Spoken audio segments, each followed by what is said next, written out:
All right, ladies. So today we're going to talk about how to never lose control of, how to never lose power in a relationship. Now, look, this is like halfway through making this, I really was a little hesitant creating this because this is really wrong. Like, this is people who just have some narcissistic, psychopathic, motherfucking crazy traits. If you really are excited to use this, but this is all for entertainment purposes. You see, because this will really mess with someone, man. Like, and especially if you never had power in your life, and then you suddenly have these tactics that you can use, and suddenly you have power. I mean, the most craziest tyrants were the ones that didn't have power. So be careful with this, and notice how this changes your character, because when you know that you have this kind of control over someone, it changes you. So be careful, all right? So number one, distract them with a smoke screen. A smoke screen in war is a distraction, like telling your opponent to attack here by creating a threat or showing or acting like you're there and them attacking, but as soon as they're distracted, you attack from the other side. That's what a smoke screen is. So from this perspective, you put the guy in a smoke screen by telling him he's in a friend zone, by not really telling him that you love him, by not really telling him that you have an intention to be in a relationship with him. He's going to work to make you become attracted when you put him in the friend zone, right? And because he thinks he has to work for you, but that's not really his actual target, because he already has you. All right, he has you. So what you're just doing is that you're making him work. You're telling him this is what you're supposed to do because you don't have me, through indirectly telling him that he's in the friend zone. And then you reward every behavior of him wanting to get you attracted, make him feel like he actually got out of the friend zone. You see, and so by doing this, you're manipulating him into appreciating you more because he worked for you, as opposed to you telling him, I'm yours because I love you now. You see, you're making him work for it. Number two, orchestrate a mini argument. Oh, look, man, I'm telling you, this is like some wrong stuff, so just take it for entertainment, man. It's gonna get worse. These are 25 ways. These are 25 ways, all right? Orchestrate mini arguments where you intentionally lose and admit that you're wrong. He's going to begin seeing you as an egoless person, so that when the real argument comes around, you have more moral leverage. If you're the type of person who's known for arguing and not thinking that they're wrong, it doesn't matter what you say. People are going to see you through that stereotype, and they're going to, no matter how right you are in an argument, simply because you have the reputation as someone who's stubborn, people are not going to take your side. So what you have to do then is think long term, think proactively rather than reactively, and actually orchestrate arguments where you intentionally lose, and that he sees himself, he's like, wow, like, she really care about that, and she lost and she didn't mind. You see? So now when the moment comes around and a real argument comes, right, you're gonna be right. Okay? And because you admitted that you were wrong, so he's like, oh well, I guess she's right now, right? Number three, don't fully trust his friends. See, this is something in power you gotta have to understand. They're his friends, not yours. They'll leave you as soon as you leave him. They will tell him your secrets and report back to him. See, this is the dark truth about relationships, that his friends are his friends. Okay, that's what friends do. The love and kindness that they show to him is the enemy's worst nightmare. For him, the kindness that they show him is telling you what you told him, and they're actually morally obligated and they feel right about it. But to you is your worst nightmare. That's what you gotta understand, all right? Number four, you get out of the habit of trying to prove someone wrong out of resentment. It creates resentment.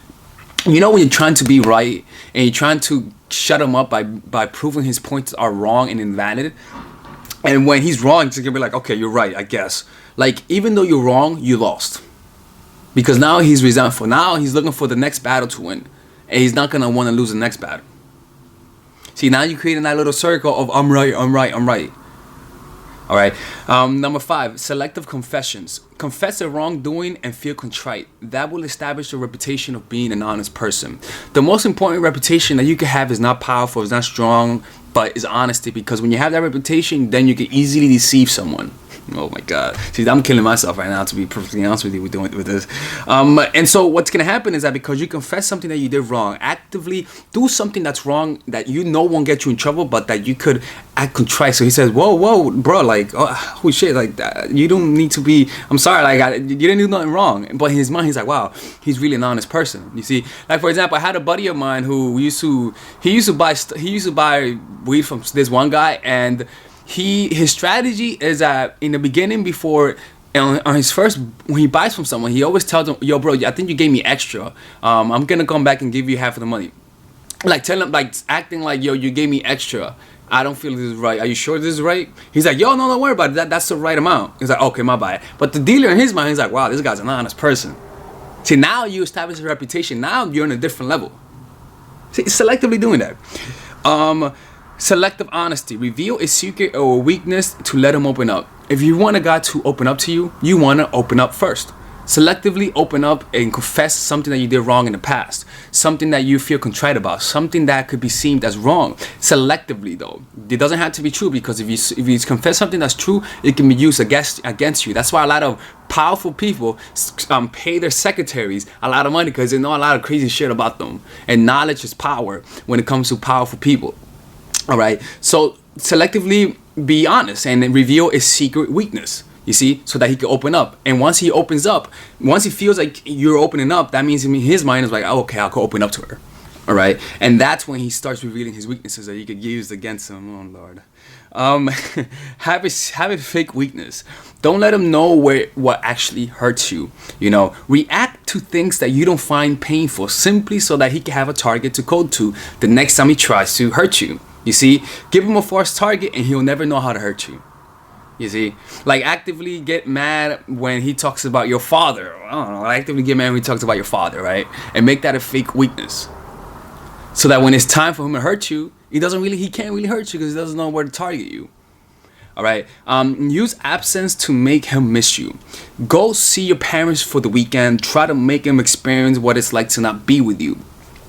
Because people get too comfortable around people. For example, it's kind of similar to the hum of a refrigerator. When the refrigerator is humming, you don't notice it, right? But when it stops humming, it goes, then you notice the silence. And that's when you appreciate the silence, right? So it's the same thing. You don't notice the impact that someone has in your life until you leave them. You don't notice how much you love someone until they die.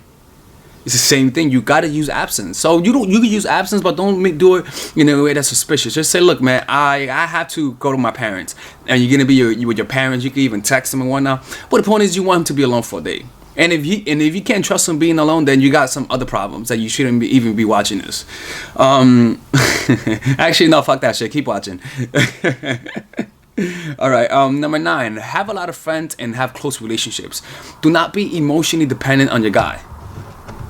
You see, that's an issue.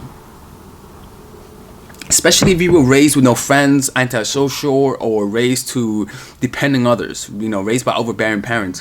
When you become emotionally dependent on the guy, that's when they actually control you. That's when you could incidentally get into an abusive relationship. I'm actually going to talk about that soon. How to avoid them. Actually, somebody remind me about that. How to avoid negative relationship. Let me put that right here. But because it's very important to talk about that. So yeah, you got to use the absence, right? Because that's when he's gonna notice how much he misses you. All right. For example, it's kind of like when my parents leave. I could cook, but not like them, right? So when my mom leaves, I'm like, oh fuck. I'm like, I miss her, man. Like, God damn, I need someone to cook. Or like when I'm not with my dog, like I actually miss my dog. Right? I'm like, oh, I want to play with Missy. Oh, come here. I want to pet her. All right, so yeah, have a lot of friends and close relationships. That's because you want to be able to go to your friends. You want him to know that you have other people that could be with you. You want him to know that you have other support in your life. And when he knows that you have support, that gives you power. I'm telling you, like when a guy knows that you're his only source of happiness, well, it's a bad place to be in, man, because that's a lot of power, and power changes people. I always have a plan B, C, and D. Don't let the guy know that you don't have other options. At least give him the illusion that you have other options. This will take a lot. This will give you a lot of power. You see, give him at least the illusion of power. Give him at least the illusion that you have money. Because when he knows that you have no other person to run to but to him, that is exhilarating. That's euphoric to a guy who loves and lusts after power, especially with low self-esteem. You see. At least fake that you have friends. Fake that you have somehow. But because if you don't do that, then the mere fact of that is not gonna help. You see, have Be committed, but don't talk to him about the realism of the relationship. The truth hurts, and since it's the truth, he can't hate you for it. You see, like, be committed with him, love him, actually tell him that you want to be with him, but let him know about the realism of life. It's kind of like talking to someone about life. Inevitably, you're gonna have to stop talking about life and talk about death. Now, nobody can hate you for it because that's the truth. But they can't really like. But it makes you kind of like appreciate the essence of life a little bit more when you contemplate the concept of death. So contemplating the concept of losing you in a very pragmatic sense of telling you, look, we need a prenup, like stuff like that, talking about prenup, right? Like saying like this is just how it is. It kind of makes you angry, and that anger causes you to want to not lose it more. You see what I'm saying? And it's very subtle. It's very subtle, so it cannot be done from a place of resentment, because then it's going to contaminate the essence of the tactics. All right. Yeah, negative emotion doesn't work when you use these tactics, because then it could really it corrupts things. It's kind of like the Force. When you have negative energy, the like, you know, in Star Wars, the Force could, you know, turn to dark. You know, look, sorry, I don't know too much about the Force. Don't let them think that you're very vigilant. See, women, they're very vigilant, and I know that, right? That's the issue, is that a lot of women, they pride themselves in catching the guys, you know, with the bitch. You know, a lot of women do that, right? You don't want to do that, because you're making your life a lot harder, right? You want him to let him feel that he could get away with things. Act as though you're ignorant. Act as though you don't notice things. You see, this will show you his true light.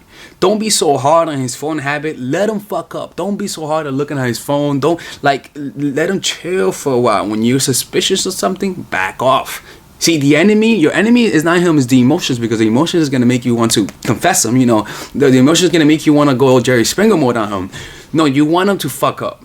You want him to, it's kind of like being a detective and the FBI probing for someone. You let him fuck up. You even bait him. You see, you even bait him. You act like, you say, I don't look at people's phone. I trust you, and just look away, right? So that the evidence could pile up, and right in that moment of judgment comes, you could pile up all that shit on him. All right. So, this is the wrong one. Oh my god, I hate this one. Okay, look. Set up a scenario where your friend calls you, right? Because, okay, look, this is setting you up for, let's say that, God forbid, one day you want to see another guy and you don't want to get caught, or you don't want him to suspect you. I don't recommend doing this. I'm telling you, there's a warning, this is wrong.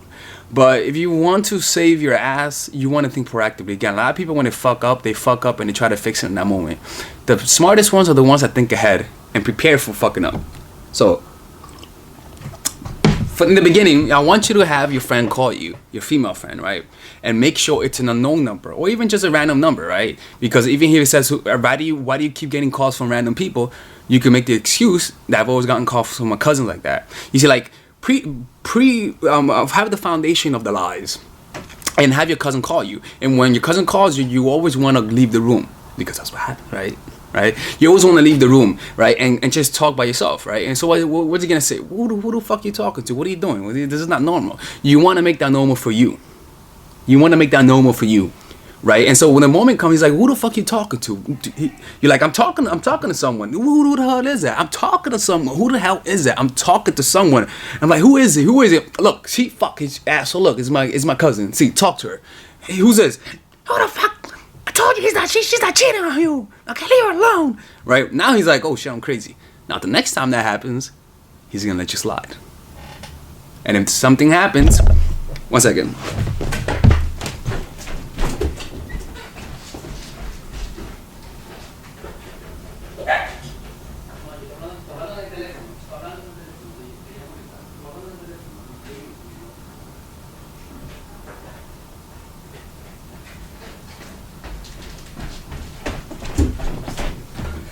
All right. Talking on the phone, right? I'm not talking on the phone. Yeah, talking on the phone shuts him up a lot. All right, so yeah, that's how it's done, and that will save you from a lot of bullshit that's gonna happen, right? So that you're gonna be able to use all that. You're gonna be able. So if he says, "Are you cheating on me?" Like, you'll be able to use all of those times when he acted suspicious because you orchestrated it, and you're gonna be able to use that against someone in a court of bullshit. You know, like, because it's all bullshit. Like, if that's your kind of relationship you have, then okay. All right, now another one. Become aware of the possible downfalls and prepare accordingly. That means prepare with predisposed habits and excuses. Just like I said earlier, if you want to have an affair, get actual overtime so that he sees you go to work. Like, you want to set it up preemptively. For example, if you want to be able to smoke in your house, like smoking cigarettes in your house and whatnot, get in the habit of opening your windows. Get in the habit of having nice smelling scent in your house before you do it inside the house. Like, let him think of you doing that before you start smoking, so that when the moment comes, he's like, oh, she's always done that. You know what I'm saying? Because if he catches you smoking because you put up the window, he's gonna attribute that to the window. So that now that's the way you smoke. So now you're fucked. You wanna attribute another behavior, like saying that that's just a habit, so that when he sees that, it's no big deal. Like, all of the things that you want to get away with, you want to prepare accordingly, long term. You see what I'm saying? Like, you want to find a valid, justifiable excuse, because people will believe anything when they like you. Hasty plans never work out. You see, get a person to give you. This is the wrong one too. Oh Lord. Get a friend to hit on him. Or even better, just give your phone number to a random. Give a friend of yours his number, all right, and have him text, "Hey baby, how you doing?" Right, and right at that moment that your friend texts him with a random number, he's gonna look at it, okay. But right at that moment, tell him, "Who's that?" He's like, "Oh baby, I don't know who this is. Who's that?" I'm like, "I don't know who this is," because you know your friend texts him. I'm like, "Show me." I'm like, "Oh, it's a wrong number." I'm like, "Baby, who's baby?" Right now, these are things that you forgive him because you know that's your friend. But he doesn't know. He feels bad. He's gonna try to work to repair what he lost, because you know that it's a lot easier to build trust, to lose trust than to build it. It's a lot easier to tear down a building than to build up a building. So now he's gonna work for your trust if he really loves you. He'll be like, "Yo, man, I got the worst luck, bro, man. Like, this shit happened one time, and now look, man, I'm screwed, man, and I'm such a good guy." Like, that little thing, you can use that as leverage for any time you want, and that'll make him work for the relationship a lot more. But the beauty of it is that you know he didn't do that. You know that. Find his weaknesses and exploit it. Find what he emotionally reacts to. You see, find what he really wants in life and exploit that. All right. Should prepare for that one. I forgot the note for that one, right? All right, so number 17. Don't show him how aware and alert you are. Use selective ignorance to drop his guard. That's very similar to the last one, all right? You don't want him to know that you're fucking smart, that you're fucking conscious of the shit that's going on, that you're very socially savvy. Because when he knows you're socially savvy, he's gonna have his arms up. It's that simple. The enemy improves when he sees the enemy improving.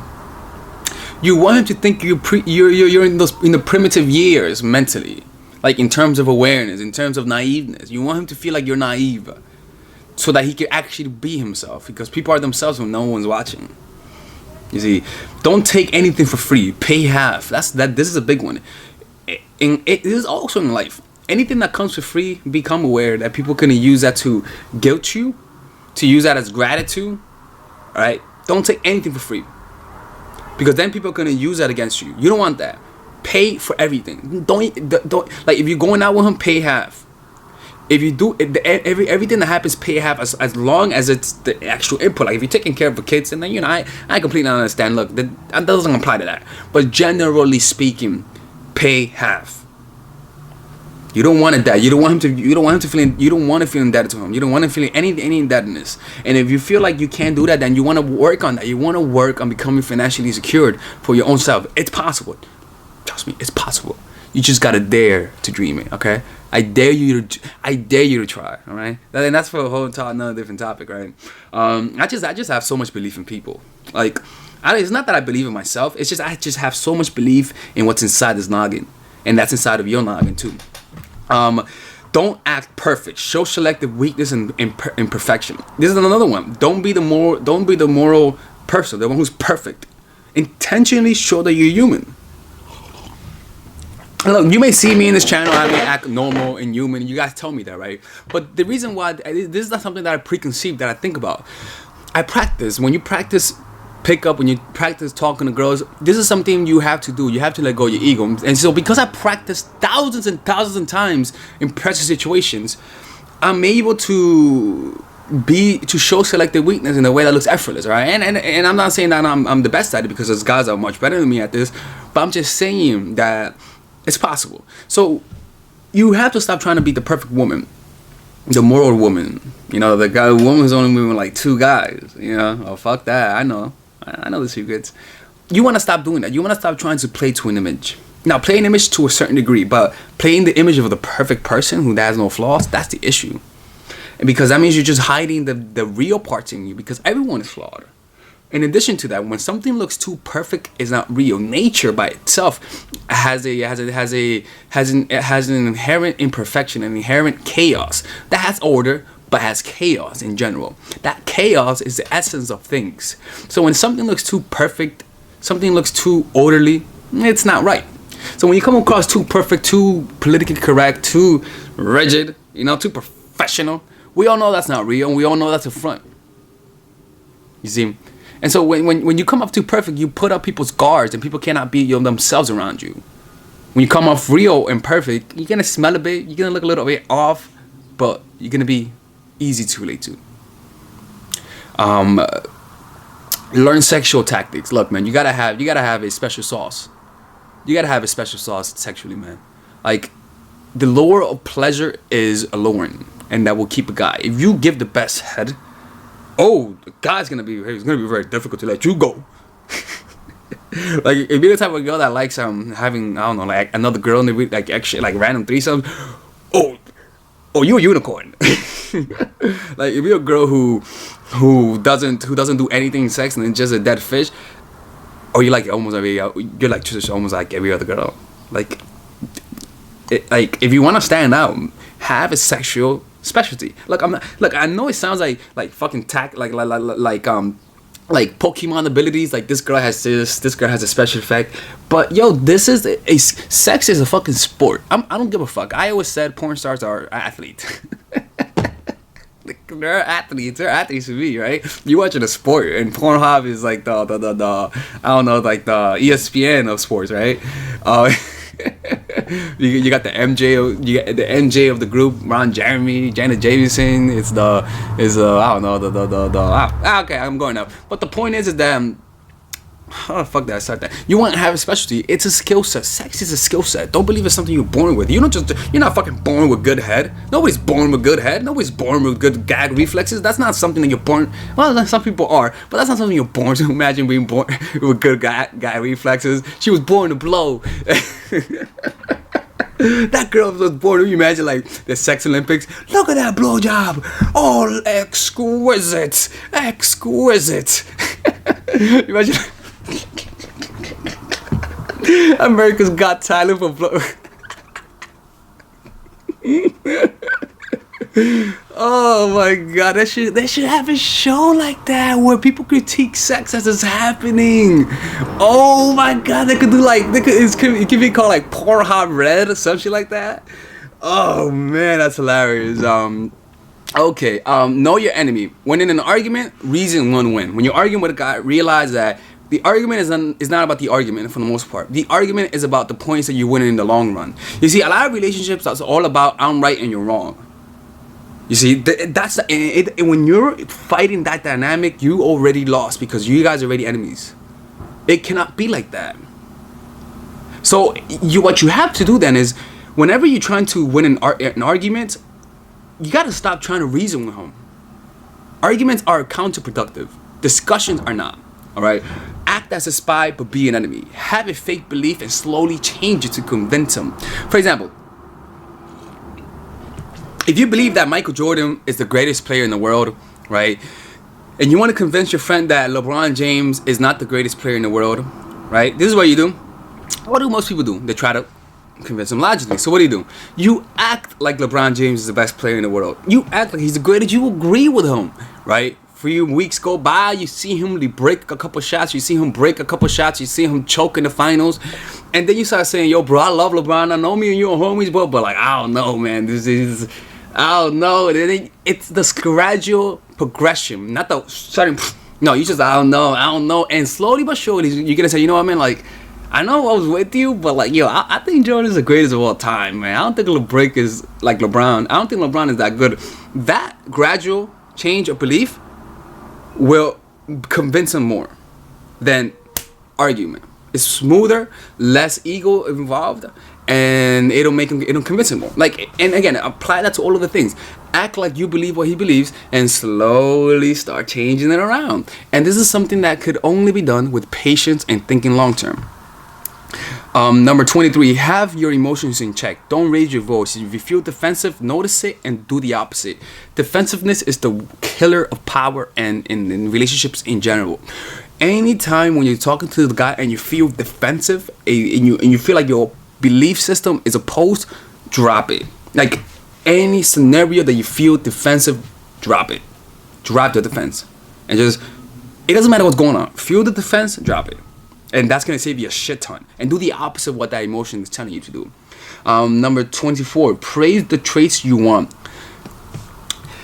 Okay, so if you want a guy to be a certain way, you want to praise the traits that he has. For example, my aunt, she doesn't know this, and she only knows Spanish, so she never watches. My aunt, every time somebody needs to travel, my family, they call her.